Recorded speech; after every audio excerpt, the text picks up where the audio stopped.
My name is Daniel Gerlei. I'm the president of the Global Young Entrepreneur Society. Our mission is to support young entrepreneurs. And I have one question for you. Do you believe Europe has a bright future? A few months ago, I was having coffee with one of Europe's top venture capitalists. We were discussing why we're not seeing more global startups coming out of Europe. I said, it is really difficult for young founders to raise capital. She leaned forward and very quietly said, "We don't like young entrepreneurs."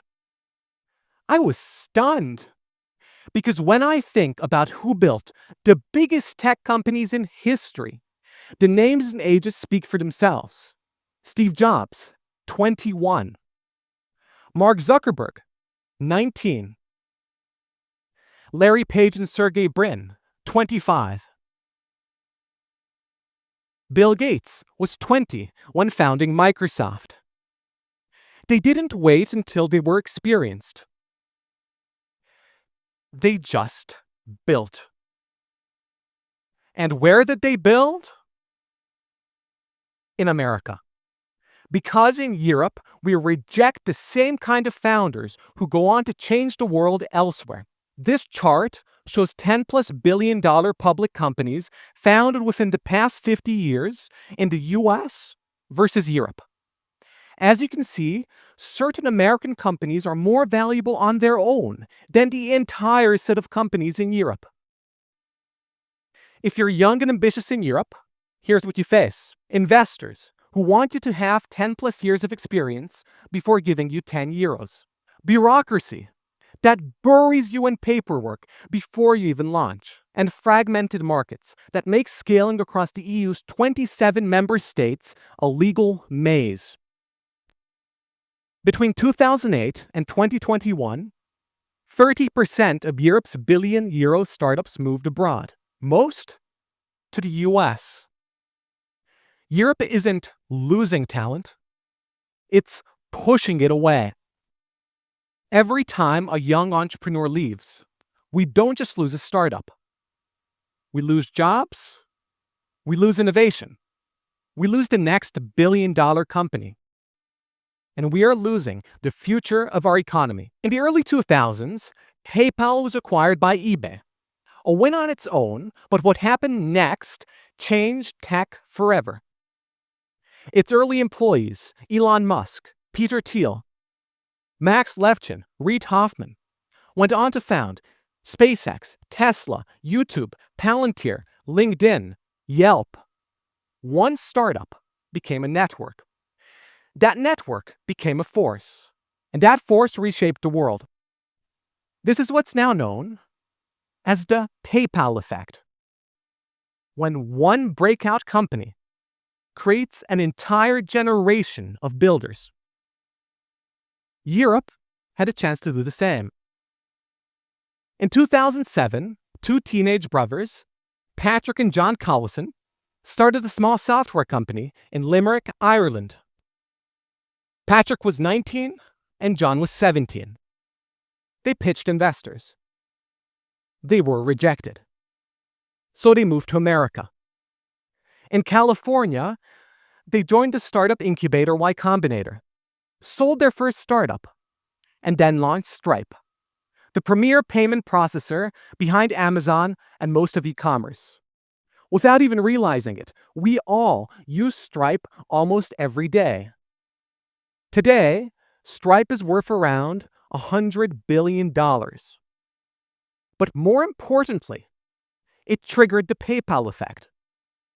Early employees went on to launch startups, mentor founders, back the next wave. Europe didn't just lose Stripe. We lost a second Stripe, and the third, and everything that could have grown around them here in Europe. We could harness the PayPal effect to our advantage, like Estonia, where the government built a startup-friendly environment. The result? Skype was founded. Early Skype employees went on to found or fund dozens of companies, including Bolt, now the largest ride-hailing platform in Europe, and Wise, one of the world's largest money transfer platforms. They didn't need to move because Estonia said, "Go build." One country unlocked its potential and sparked a startup ecosystem from scratch. So, how do we harness the PayPal effect across Europe? 1. Fund young founders, early and boldly. Programs like Patch in Dublin, Project Europe by 20VC, and our own Danube Summit are a great start. But they're not enough. Every major European city should have accelerators for ambitious founders under 25, fully backed, fully serious. 2. We need to make it easy to build across Europe. We need one legal setup for startups, one unified rulebook to grow. Simple, fast, borderless. Let founders focus on building, not paperwork. The next billion-dollar idea is already being written. It could be in Madrid. It could be in Berlin. It could be in Budapest. But if we don't act, if we don't fix this, it won't stay in Europe. It'll go to the US.